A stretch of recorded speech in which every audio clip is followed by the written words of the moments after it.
സ്നേഹത്തോടല്ലേ എൻ്റെ കൂടെ വന്നിട്ടുള്ളത്?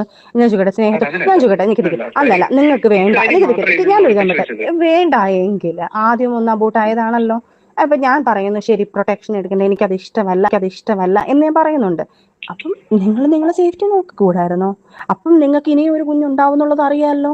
അപ്പം ഞാൻ ചോദിക്കട്ടെ, ആ ഒരു കുഞ്ഞുണ്ടാവുമ്പം ഞാനത് നേരത്തെ പറഞ്ഞിട്ടുള്ള ആ ഒരു കുഞ്ഞുണ്ടായി കഴിഞ്ഞാൽ ഇനി ഒരു കുഞ്ഞുണ്ടായാൽ ഞാൻ കളയിലേക്കാ, എനിക്കത് പറ്റത്തില്ല. കാരണം ഞാൻ അന്ന് പോലും ആ ഒരു കോമയിൽ പോയത്, ഈ കുഞ്ഞ് പോയപ്പോൾ പോലും ഞാൻ എന്നമ്മയ്ക്കറിയാം ഞാൻ അത് ഭയങ്കര മാനസികമായിട്ട് വിഷമിച്ചിരുന്നു. ഞാൻ രാഹുൽ എന്ന് പറഞ്ഞൊരു പയ്യൻ, അത് എനിക്കും അറിയാവുന്ന, നേരത്തെ അറിയാവുന്ന ഒരുത്തനാണ്. ഇവളുടെ ആംഗ്ലേ എന്ന് പറഞ്ഞിട്ടാണ് പലരെയും പരിചയപ്പെടുത്തുന്നത്. അജിനെയും അഭിനുമായിട്ട് പ്രണയത്തിലാവുന്നു. അതൊരു അവരുടെ പ്രണയത്തിലായി കുറച്ച് നാൾ കഴിഞ്ഞപ്പോഴാണ് ഞാനത് പിടിക്കുന്നത്. നമ്മളാരും പ്രേരിപ്പിച്ചല്ലേ? എൻ്റെ സ്വന്തം ഇഷ്ടത്തിൽ ഞാൻ ഇറങ്ങി വന്ന് സ്വന്തം ഇഷ്ടത്തിൽ എഴുതി. എനിക്ക് നാളെ കാലത്ത് എൻ്റെ ലൈഫിൽ, നമ്മളെ ലൈഫിൽ ഒരിക്കലും ഒരു ബാധ്യത ആവില്ല ഫിറോസ്.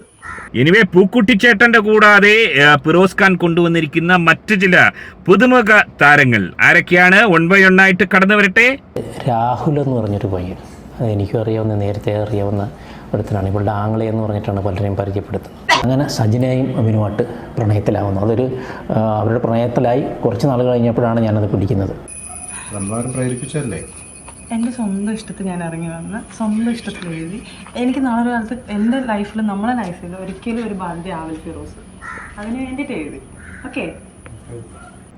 അതെ, ഈ ഒരു ആൽബത്തിൽ പൂക്കുട്ടിച്ചേട്ടൻ മാത്രമല്ല, അദ്ദേഹം പ്രധാന കഥാപാത്രം നായകനാവുമ്പോൾ മറ്റു ചില സഹനടന്മാരും, അതായത് അതിനിടയിൽ 1 മാസത്തേക്ക് അല്ലെങ്കിൽ 1-2 മാസത്തേക്ക് നായകന്മാരായ ചില താരങ്ങളെ കൂടി, പുതുമുഖ താരങ്ങളെ കൂടി പരിചയപ്പെടുത്തിയാണ്. അതിലൊന്ന് ഒരു ആൽബം ഡയറക്ടർ, മലപ്പുറത്തുള്ള ഒരു പഹയന, ഓൻ്റെ ഒപ്പരം പോയിട്ട് എഗ്രിമെൻ്റ് അടക്കം സൈൻ ചെയ്ത് 3 മാസം താമസിച്ചിട്ട് വീണ്ടും മടങ്ങി ഫിറോസിൻ്റെ അടുത്ത് വന്നെന്നാണ് പറയുന്നത്.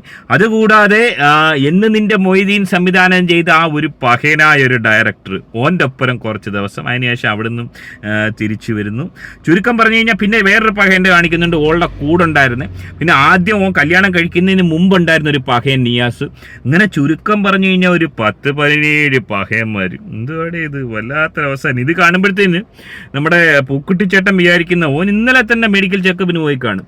ഓൻ ഇനി ഒരു നിമിഷം വീട്ടിൽ സമാധാനത്തോടെ കിടക്കാൻ പറ്റുമെന്ന് എനിക്ക് തോന്നുന്നില്ല. മാത്രമല്ല, ഓൻ പ്രൊട്ടക്ഷനും എടുത്തിട്ടില്ല. ഏറെ ദുഃഖകരമായ ഒരവസ്ഥ. ഇതുപോലൊരവസ്ഥ ഒരു ഓസ്കാർ ജേതാവിനും ഉണ്ടാവാൻ പാടില്ല. അതേ, കഴിഞ്ഞ രാത്രി നമ്മൾ എന്തിനാണ് സാക്ഷ്യം വഹിച്ചത്?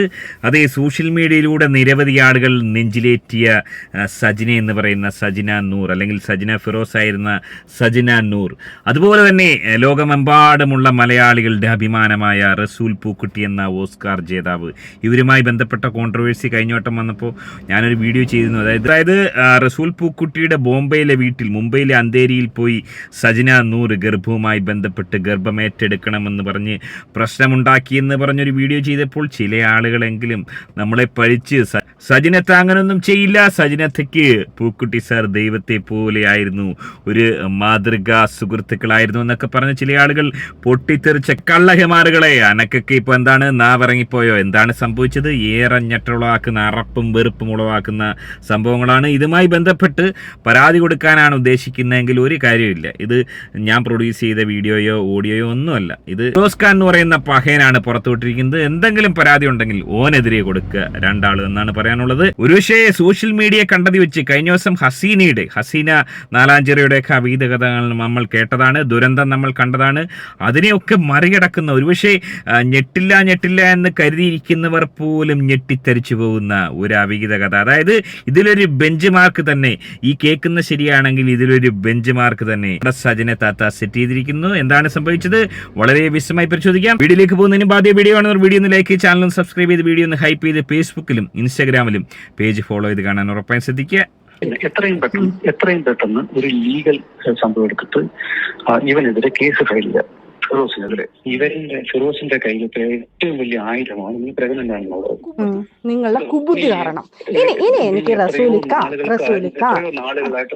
എത്രയോ നാളുകളായിട്ട് നീ നിന്റെ കൂട്ടുകാരുടെ പറഞ്ഞോണ്ടിരിക്കുന്ന കാര്യമാണ്. എന്ത് പറഞ്ഞോണ്ടിരിക്കുന്ന കാര്യമാണ്? എന്തോന്ന്? നീ തന്നെയാണ് ആണല്ലോ പറയണ്ട, പറഞ്ഞ് മറച്ചു വെക്കേണ്ട കാര്യങ്ങളൊന്നും അല്ലല്ലോ. ആ ഒരു കുഞ്ഞുണ്ടായി കഴിഞ്ഞാൽ ഇനി ഒരു കുഞ്ഞുണ്ടായാൽ ഞാൻ കളയിലേക്കാ, എനിക്കത് പറ്റത്തില്ല. കാരണം ഞാൻ അന്ന് പോലും ആ ഒരു കോമയിൽ പോയത്, ഈ കുഞ്ഞ് പോയപ്പോൾ പോലും ഞാൻ എന്നമ്മയ്ക്കറിയാം ഞാൻ അത് ഭയങ്കര മാനസികമായിട്ട് വിഷമിച്ചിരുന്നു. ഞാൻ അതിൽ എനിക്കൊരു കുഞ്ഞിനെ തന്നത്, വീണ്ടും ഒരു കുഞ്ഞിനെ അല്ല തന്നത്, അള്ളായിട്ടാ തന്നത് എനിക്കത്. അല്ലാതെ ഇപ്പം നമ്മൾ കറക്റ്റ് നിങ്ങളെ ഇന്ന് പേടിച്ച് സാധനങ്ങൾ എടുത്ത് ഞങ്ങളോട് ഇഞ്ചെക്ട് ചെയ്ത സാധനം അല്ലല്ലോ ഞാനിത്. നമ്മൾ സന്തോഷത്തോടെ ഹാപ്പി ആയിട്ട് നമ്മൾ ഒരു ഭാര്യയും ഭർത്താവുമായിട്ട് നല്ല രീതിയിൽ ഹാപ്പി ആയിട്ട് ചെയ്യുന്നത് എങ്ങനെയാണോ അതുപോലെ നമ്മൾ ചെയ്തിട്ടാണോ നമുക്കിത് വന്നത്. അല്ലാതെ നിങ്ങളെ പീഡിപ്പിച്ചു എന്ന് പറയുന്നത്. ഒരു കാര്യം മനസ്സിലാക്കുക, ഇതൊക്കെ എന്റെ മനസ്സിൽ കിടക്കുന്ന കാര്യങ്ങളാണ്. അയ്യോ, ഞാൻ ചോദിക്കട്ടെ പൂക്കുട്ടി, നിങ്ങൾക്ക് കുഞ്ഞിനോട് ആത്മാർത്ഥ ഒരു തന്തയെന്നുള്ളൊരു സാധനം നിങ്ങളിൽ ഉണ്ടെങ്കിൽ ഉണ്ടായിരുന്നെങ്കിൽ ഉറപ്പായിട്ട് ഞാൻ നിങ്ങളടുത്ത് പറഞ്ഞേനെ. ആ കുഞ്ഞിനെ കൊല്ലാൻ നടക്കുന്ന നിങ്ങളെ ഞാൻ നിങ്ങളടുത്ത് പറയണോ? ആ കുഞ്ഞിനെ കൊല്ലാൻ വേണ്ടി നടന്ന നിങ്ങളടുത്ത് ഞാൻ പറയണോ? ആലോചിക്കണം, കള്ളവെടിക്ക് പോകുന്ന ഓരോ കള്ള ഹിമാറുകളുടെയും അവസ്ഥ ഇത് തന്നെ ആയിരിക്കും. ആണായിക്കോട്ടെ പെണ്ണായിക്കോട്ടെ. എന്നോട് ചില ആളുകളെങ്കിലും ചിലപ്പോൾ ചോദിച്ചിട്ടുണ്ട്, എൻ്റെ കഥ എന്താ പുറത്തു വരുന്നതൊക്കെ കമന്റ് അടിക്കാറുണ്ട്. സോഷ്യൽ മീഡിയയിൽ നിൽക്കുന്ന ഒരാളല്ലേ. ഒരു വിഷയത്തിൽ എനിക്ക് പറയാനുള്ളത്, ഒരു അല്പനേരത്തെ സുഖത്തിന് വേണ്ടി ഈ അപരാധത്തിന് പോയതിന് ശേഷം ഒരു കുടുംബം തകർക്കുന്നു. സുഖം ലഭിക്കുന്നു, ഓക്കെ, പക്ഷേ നല്ല 2 കുടുംബമാണ് തകർക്കുന്നത്. അതായത് പെണ്ണിൻ്റെ കുടുംബം തകരുന്നു, ആണിൻ്റെ കുടുംബം തകരുന്നു. 2 പേരുടെയും കുടുംബം തകരുന്ന രീതിയിലേക്കാണ് കാര്യങ്ങൾ പോകുന്നത്. കിട്ടുന്നതോ അല്പനേരത്തെ ഒരു സുഖം. ഇവിടെ സജിനേത്തയുടെ കാര്യം എടുക്കുകയാണെങ്കിൽ 3-മത്തെയോ 4-മത്തെയോ ബന്ധമാണ്. ആ ഒരു ബന്ധത്തിൽ ഒരു കുട്ടി, അതായത് പൂക്കുട്ടി ചേട്ടൻ്റെ ഒരു കുട്ടി തൻ്റെ വയറ്റിലുണ്ടാകണമെന്ന് ഓൾ അതിയായി ആഗ്രഹിച്ചു. ആ ഓളാണ് നമ്മളോട് വന്നിരുന്ന് പറഞ്ഞത്, പൂക്കുട്ടി എനക്ക് ദൈവതുല്യനാണ്, അത്തരത്തിലുള്ളൊരു ബന്ധം നമ്മൾ തമ്മിലില്ല, നമ്മൾ വലിയ ക്ലോസ് ഫ്രണ്ട്സ് ആണ്, നമ്മളെ പറ്റി അപവാദം പറയുന്നത് കള്ളഹിമാറായ ഫിറോസ് ആണെന്നാണ് ഓള് പറഞ്ഞത്. നമ്മൾ സന്തോഷത്തോടെ ഹാപ്പി ആയിട്ട് നമ്മൾ ഒരു ഭാര്യയും ഭർത്താവുമായിട്ട് നല്ല രീതിയിൽ ഹാപ്പി ആയിട്ട് ചെയ്യുന്നത് എങ്ങനെയാണോ അതുപോലെ നമ്മൾ ചെയ്തിട്ടാണോ നമുക്കിത് വന്നത്. അല്ലാതെ നിങ്ങളെ പീഡിപ്പിച്ചു എന്ന് പറയുന്നത്. അല്ലെങ്കിൽ നിങ്ങളെ ബലമായിട്ട് അവിടെ കൊണ്ട് ഇപ്പൊ എന്റെ ഉമ്മയെടുത്ത് പറഞ്ഞല്ലോ, നിങ്ങൾ ആദ്യം നിങ്ങൾ പറഞ്ഞ ഡയലോഗ് ഉമ്മ അതിന് തൊട്ട് മുന്നേ പറഞ്ഞപ്പോ നിങ്ങൾ അത് പയ്യെ ട്രാക്ക് മാറ്റി. അതിന് തൊട്ട് മുന്നേ നിങ്ങൾ ട്രാക്ക് മാറ്റി. ഉമ്മ മാറി നിൽക്കുവാണോ? ഇനി ഞാനൊരു കാര്യം പറയട്ടെ. ഒരു കാര്യം മനസ്സിലാക്കുക, ഇതൊക്കെ എന്റെ മനസ്സിൽ കിടക്കുന്ന കാര്യങ്ങളാണ്. അയ്യോ, ഞാൻ ചോദിക്കട്ടെ പൂക്കുട്ടി, നിങ്ങൾക്ക് കുഞ്ഞിനോട് ആത്മാർത്ഥ ഒരു തന്തയെന്നുള്ളൊരു സാധനം നിങ്ങളിൽ ഉണ്ടെങ്കിൽ ഉണ്ടായിരുന്നെങ്കിൽ ഉറപ്പായിട്ട് ഞാൻ നിങ്ങളടുത്ത് പറഞ്ഞേനെ. ആ കുഞ്ഞിനെ കൊല്ലാൻ നടക്കുന്ന നിങ്ങളെ ഞാൻ നിങ്ങളടുത്ത് പറയണോ? ആ കുഞ്ഞിനെ കൊല്ലാൻ വേണ്ടി നടന്ന നിങ്ങളടുത്ത് ഞാൻ പറയണോ ആ കുഞ്ഞു പോയെന്ന്? എങ്ങനെ ഇതിനെ ഇല്ലാതാക്കും എന്നുള്ള ചിന്തയിൽ നടക്കുന്ന നിങ്ങളടുത്ത് ഞാൻ പറയണോ? എന്നിട്ട് എന്റെ അടുത്ത് ഡ്രാമ, നല്ല കുഞ്ഞിനെ നമുക്ക് നോക്കണം. നിർബന്ധിക്കണ്ടല്ലോ, മറ്റുള്ളവരെ കൊണ്ട് ഡ്രാമ കളിച്ചിട്ടുണ്ടല്ലോ, മറ്റുള്ളവരെ കൊണ്ട് ഡ്രാമ കളിച്ചിട്ടുണ്ടല്ലോ, എന്റെ വീട്ടുകാരെ കൊണ്ടും പറഞ്ഞിട്ടുണ്ടല്ലോ. ഒരിക്കലും വീട്ടുകാർ ചോദിച്ചപ്പോ ഞാൻ അതിന് ഉത്തരം അങ്ങോട്ട് പറഞ്ഞിട്ടേ ഉമ്മ അതിന് സാക്ഷിയാണ്. അത് ഉമ്മയുടെ കുഴപ്പമാണ്. അപ്പൊ എന്റെ ഉമ്മയുടെ അത് ഉമ്മ പറഞ്ഞിട്ടുണ്ടല്ലോ, ഉമ്മച്ചി തന്നെ പറഞ്ഞിട്ടുണ്ട്, ഉമ്മയ്ക്ക് പേടി കാരണം ഉമ്മ പറഞ്ഞിട്ടുണ്ട്. ഉമ്മയ്ക്ക് തന്നെ അറിയാവുന്ന കാര്യങ്ങൾ. അതായത് ഉമ്മയടക്കം ഇത്തരം കലാപരിപാടികൾ അറിയുന്നുണ്ടായിരുന്നു. ഉമ്മയുടെ ഒരു പുതിയ മരുമകനായി വരാനുള്ളൊരു തയ്യാറെടുപ്പായിരുന്നു റസൂൽ പൂക്കുട്ടി. പക്ഷേ അത് ഓന്റെ കള്ളത്തരമായിരുന്നു. ഓന്റെ സൗണ്ട് എഞ്ചിനീയറിംഗിനിടയിൽ പറ്റിപ്പോയ ചെറിയ കയ്യബദ്ധമായാണ് ഇതിനെ വ്യാഖ്യാനിക്കുന്നത്. ഓനതൊരു തമാശയായിട്ട് ജസ്റ്റ് ഒരു സൗണ്ട് എഞ്ചിനീയറിംഗ് മാത്രമായി കണ്ടപ്പോൾ ഓള് സീരിയസ് ആയിട്ട് എടുക്കുന്ന രീതിയിലേക്ക് കാര്യങ്ങൾ പോവുകയായിരുന്നു. താനൊരു ഹണി ട്രാപ്പിൽ പെട്ടുവെന്ന തിരിച്ചറിവുണ്ടാകാൻ അല്പം വൈകിപ്പോയി പൂക്കുറ്റി സാറിന്. പക്ഷേ നിങ്ങൾ എന്റെ അടുത്ത് കാണിക്കുന്ന, അതുകൊണ്ട് ഈ കുഞ്ഞു തന്നെ നീ എങ്കിലും ഒരു റിലേഷൻഷിപ്പിൽ പാർട്ട്നേഴ്സ് കീപ്പ് ചെയ്യേണ്ട ഒരു എത്തിക്സ്, ഒരു 2 പാർട്ട്നേഴ്സ് കീപ്പ് ചെയ്യുന്ന ഒരു ട്രൂത്ത്ഫുൾനെസ്, സത്യസന്ധത, അത് നീ കാണിച്ചിട്ടില്ല. എന്ത് കാണിച്ചിട്ടില്ല? നിങ്ങൾ സ്നേഹത്തോടല്ലേ എന്റെ കൂടെ വന്നിട്ടുള്ളത്? ഞാൻ ചോദിക്കട്ടെ അല്ലല്ല, നിങ്ങൾക്ക് വേണ്ട, ഞാൻ എഴുതാൻ പറ്റും വേണ്ട എങ്കിൽ ആദ്യം ഒന്ന് അബോട്ട് ആയതാണല്ലോ. അപ്പൊ ഞാൻ പറയുന്നു ശരി, പ്രൊട്ടക്ഷൻ എടുക്കണ്ടേ, എനിക്കത് ഇഷ്ടമല്ല എന്ന് ഞാൻ പറയുന്നുണ്ട്. അപ്പം നിങ്ങളെ സേഫ്റ്റി നോക്കിക്കൂടായിരുന്നോ? അപ്പം നിങ്ങൾക്ക് ഇനിയും ഒരു കുഞ്ഞുണ്ടാവുന്നുള്ളത് അറിയാമല്ലോ. അപ്പം ഞാൻ ചോദിക്കട്ടെ, ആ ഒരു കുഞ്ഞുണ്ടാവുമ്പം ഞാനത് നേരത്തെ പറഞ്ഞിട്ടുണ്ട്, ആ ഒരു കുഞ്ഞുണ്ടായി കഴിഞ്ഞാൽ ഇനി ഒരു കുഞ്ഞുണ്ടായാൽ ഞാൻ കളയിലേക്കാ, എനിക്കത് പറ്റത്തില്ല. കാരണം ഞാൻ അന്ന് പോലും ആ ഒരു കോമയിൽ പോയത്, ഈ കുഞ്ഞ് പോയപ്പോൾ പോലും ഞാൻ എന്നമ്മയ്ക്കറിയാം, ഞാൻ അത് ഭയങ്കര മാനസികമായിട്ട് വിഷമിച്ചിരുന്നു. ഞാൻ അതിൽ എനിക്കൊരു കുഞ്ഞിനെ തന്നത്, വീണ്ടും ഒരു കുഞ്ഞിനെ അല്ല തന്നത്, അള്ളായിട്ടാ തന്നത് എനിക്കത്. അല്ലാതെ ഇപ്പൊ നമ്മൾ കറക്റ്റ് നിങ്ങളെ ഇന്ന് പീഡിപ്പിച്ചു. അതായത് അള്ളാഹ് ഒരു ഗിഫ്റ്റ് ഓൾക്ക് തന്നിരിക്കുന്നു. അൽഹംദുലില്ലാ ഷൂഖ് റഹ്മത്തുള്ള കൈഫ് അൽഗാൽ തമാം ജൻ എന്ന് പറഞ്ഞുകൊണ്ട് ആ ഒരു ഗിഫ്റ്റിനെ ഓള് സ്വീകരിക്കുകയാണ്. അതായത് ഇവിടെ മനസ്സിലാക്കാൻ സാധിക്കുന്നത് പ്രൊട്ടക്ഷൻ വലിയ താല്പര്യമുള്ള കൂട്ടത്തിലല്ല. പ്രൊട്ടക്ഷൻ വേണമെങ്കിൽ താങ്കൾ എടുക്കണമായിരുന്നു. എനിക്ക് പ്രൊട്ടക്ഷൻ ഉള്ള കലാപരിപാടിയൊന്നും വേണ്ട, നേരിട്ടുള്ള ഒരു യുദ്ധം, ആ ഒരു യുദ്ധം തന്നെയാണ് എനിക്ക് ആവശ്യമെന്നാണ് ഓള് പറഞ്ഞത്.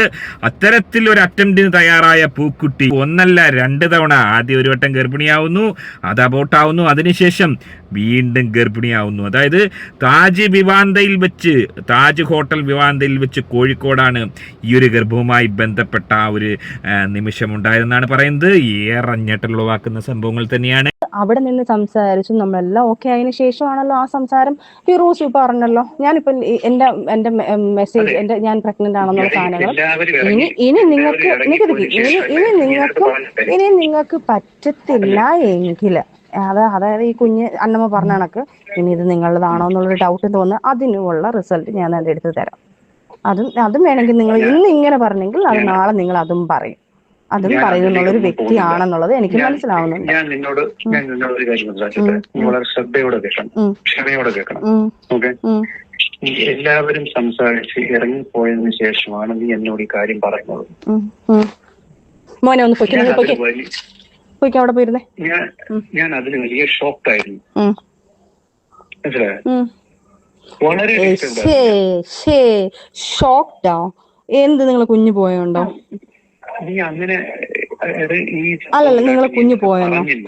അത് ഞാൻ ചോദിക്കട്ടെ, ഹാപ്പി കിട്ടാൻ വേണ്ടിട്ടോ, നിങ്ങൾക്ക് സന്തോഷിക്കാൻ വേണ്ടിട്ടോ? സങ്കടമല്ലല്ലോ എന്തായാലും വരാൻ പോകുന്നത് അതിനകത്ത്.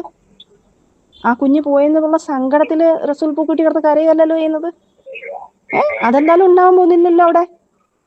അതിന്റെ ഇടയ്ക്കും ഈ കുഞ്ഞ് പോകുന്നതിന്റെ ഇടയ്ക്കും ഞങ്ങൾ ചോദിച്ചാൽ ഞാനും അന്നമ്മയും കൂടെ ഈ കുഞ്ഞ് പോയി കഴിഞ്ഞാൽ എന്ത് ചെയ്യും, അത് വേണം. അപ്പോഴും ഞാൻ പ്രതീക്ഷിക്കുന്നത് ഒരു പക്ഷേ ഞാൻ അന്ന് പറഞ്ഞേനെ, അന്നേരം നിങ്ങൾ അപ്പോഴെങ്കിലും നിങ്ങൾ പറഞ്ഞേനെ എന്ന് വിചാരിക്കുന്നത്. കാരണം എനിക്ക് ലണ്ടനിൽ നിന്ന് UAE നിന്ന് എനിക്ക് മെഡിസിൻ എടുത്തുകൊണ്ട് വരുന്നു, കുഞ്ഞിന് കൊടുക്കാനുള്ള പ്രൊട്ടക്ട് ചെയ്യുക, കുഞ്ഞിന് എത്രയും കെയറിങ് ആയിട്ട് ചെയ്യണം എന്നുള്ള സാധനങ്ങൾ നിങ്ങൾ അക്സെപ്റ്റ് ചെയ്തു എന്ന് പറഞ്ഞു കഴിഞ്ഞാൽ നമ്മൾ മ്യൂച്വലായിട്ട് എടുത്തൊരു തീരുമാനം കുഞ്ഞിനെ കണ്ടിന്യൂ ചെയ്യുന്നു എന്ന് പറഞ്ഞതിന് ശേഷം അത്രയും കെയറിങ് ആയിട്ട് നിന്ന ഒരാൾ എൻ്റെ വീട്ടിൽ നിന്നാലും എൻ്റെ ഇവിടുന്ന് പറയുമ്പോഴാലും നിങ്ങൾ എൻ്റെ വീട്ടുകാരത് പറയുന്നത് അതെങ്ങനെയെങ്കിലും അതിനെ കൊല്ലാൻ നോക്കുക, ആ കുഞ്ഞിനെ കൊല്ലാൻ നോക്കുക എന്ന് തന്നെയാണ് നിങ്ങൾ പറഞ്ഞുകൊണ്ടിരുന്നത്. അന്നമ്മയെടുത്തും അന്നമ്മ ഇതുപോലെ സംസാരിച്ച സമയത്തും അന്നേരവും ഞാൻ പ്രതീക്ഷിക്കുന്നത് ഇല്ല അന്നമ്മ എന്തായാലും ഇത്രയും തീരുമാനം ഞങ്ങൾ രണ്ടും തീരുമാനിച്ചെടുത്തില്ല, ആ കുഞ്ഞിനെ ഞങ്ങൾ കണ്ടിന്യൂ ചെയ്യാം എന്ന് നിങ്ങൾ പറഞ്ഞായിരുന്നെങ്കിൽ അന്ന് ഞാൻ ഇക്കാലത്ത് പറഞ്ഞേനെ, ഇത് പോയി എനിക്ക് ഈ സംഭവങ്ങളൊക്കെ കഴിഞ്ഞിട്ട് തരണേ, എനിക്കൊരു കുഞ്ഞിനെ വേണം എന്ന് ഞാൻ പറഞ്ഞേനെ. ഏറെ ഞെട്ടുളവാക്കുന്ന വീഡിയോ തന്നെയാണ്. ഇതുപോലൊരവസ്ഥ ഒരു ഓസ്കാർ ജേതാവിനും ഉണ്ടാകാൻ പാടില്ല. ചില ആളുകളുടെ കമൻറ്റ് ഓൻ്റെ ഓസ്കാർ തിരിച്ചെടുക്കണമെന്നാണ്. അത് നടക്കുമെന്ന് എനിക്ക് തോന്നുന്നില്ല. ഓസ്കാർ കൊടുക്കുന്ന ഇംഗ്ലീഷുകാരാണ്. അവിടെ ഇതിലും മാരകമായി വെളുക്ക കളിക്കുന്ന ടീമുകളാണ്. അതുകൊണ്ട് അതൊന്നും നടക്കുമെന്ന് എനിക്ക് തോന്നുന്നില്ല. ഇവിടെ മനസ്സിലാക്കാൻ സാധിക്കുന്ന മറ്റൊരു സംഭവം, ഫിറോസ് ഖാൻ മറ്റു ചില വെളിപ്പെടുത്തലൂടെ നടത്തുന്നുണ്ട്. ഫിറോസ് ഖാൻ എന്ന് പറയുന്ന ഈ ഒരു പഹയൻ നല്ലവനാണെന്നുള്ള യാതൊരു അഭിപ്രായം എനിക്കില്ല. ഓൻ്റെ ആദ്യത്തെ ഭാര്യയെ ഓൻ വലിയ രീതിയിൽ ബുദ്ധിമുട്ടിച്ചാണ് പറഞ്ഞു കേട്ടുള്ളത്. അതിനുള്ളൊരു കർമ്മയായിട്ടായിരിക്കും ഓനിത് കെട്ടിയേക്കുന്നതെന്ന് ഏറെക്കുറെ ഉറപ്പ് തന്നെയാണ്. എനിവേ പൂക്കുട്ടിച്ചേട്ടൻ്റെ കൂടാതെ ഫിറോസ് ഖാൻ കൊണ്ടുവന്നിരിക്കുന്ന മറ്റു ചില പുതുമുഖ താരങ്ങൾ ആരൊക്കെയാണ്? 1 by 1 ആയിട്ട് കടന്നു വരട്ടെ. രാഹുൽ എന്ന് പറഞ്ഞൊരു പയ്യൻ, അത് എനിക്കും അറിയാവുന്ന നേരത്തെ അറിയാവുന്ന ഒരുത്തനാണ്. ഇവളുടെ ആംഗ്ലേ എന്ന് പറഞ്ഞിട്ടാണ് പലരെയും പരിചയപ്പെടുത്തുന്നത്.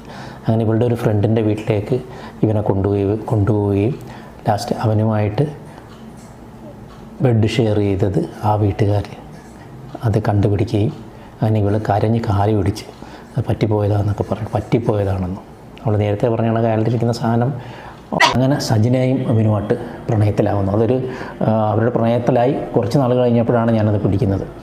അപ്പോൾ പിടിക്കുമ്പോഴത്തേക്ക് ഇവർ അതിന് മുമ്പേ തന്നെ പലയിടത്ത് വെച്ച് മീറ്റ് ചെയ്യുന്നു. ഇതിലൊരു സ്ഥലത്ത് വെച്ച് മീറ്റ് ചെയ്തപ്പോൾ എൻ്റെ ഫ്രണ്ട് അവിടെ വെച്ച് കണ്ടിട്ട് അവരാണ് എൻ്റെ സത്യത്തിൽ വിളിച്ചു പറയുന്നത്. നമ്മളാരും പ്രേരിപ്പിച്ചല്ലേ?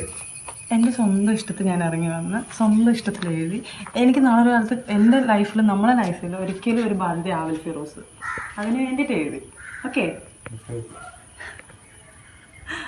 നീ എന്തെങ്കിലും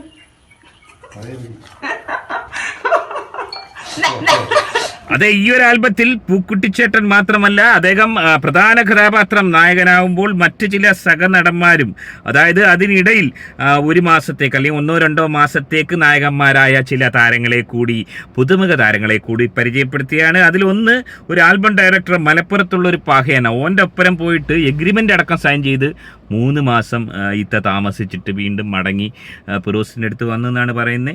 അതുകൂടാതെ എന്ന് നിന്റെ മൊയ്തീൻ സംവിധാനം ചെയ്ത ആ ഒരു പഹയനായ ഒരു ഡയറക്ടർ ഓൻ്റെ ഒപ്പരം കുറച്ച് ദിവസം, അതിനുശേഷം അവിടെ നിന്നും തിരിച്ചു വരുന്നു. ചുരുക്കം പറഞ്ഞു കഴിഞ്ഞാൽ പിന്നെ വേറൊരു പഹയൻ്റെ കാണിക്കുന്നുണ്ട്, ഓളുടെ കൂടെ ഉണ്ടായിരുന്നു. പിന്നെ ആദ്യം ഓൻ കല്യാണം കഴിക്കുന്നതിന് മുമ്പുണ്ടായിരുന്ന ഒരു പഹയൻ നിയാസ്. ഇങ്ങനെ ചുരുക്കം പറഞ്ഞു കഴിഞ്ഞാൽ ഒരു 10-17 പഹയന്മാർ. എന്തുവാടെ ഇത്, വല്ലാത്തൊരവസാനം. ഇത് കാണുമ്പോഴത്തേന് നമ്മുടെ പൂക്കുട്ടിച്ചേട്ടൻ വിചാരിക്കുന്ന ഓൻ ഇന്നലെ തന്നെ മെഡിക്കൽ ചെക്കപ്പിന് പോയി കാണും. ഓൻ ഇനി ഒരു നിമിഷം വീട്ടിൽ സമാധാനത്തോടെ കിടക്കാൻ പറ്റുമെന്ന് എനിക്ക് തോന്നുന്നില്ല. മാത്രമല്ല ഓൻ പ്രൊട്ടക്ഷനും എടുത്തിട്ടില്ല. ഏറെ ദുഃഖകരമായൊരവസ്ഥ.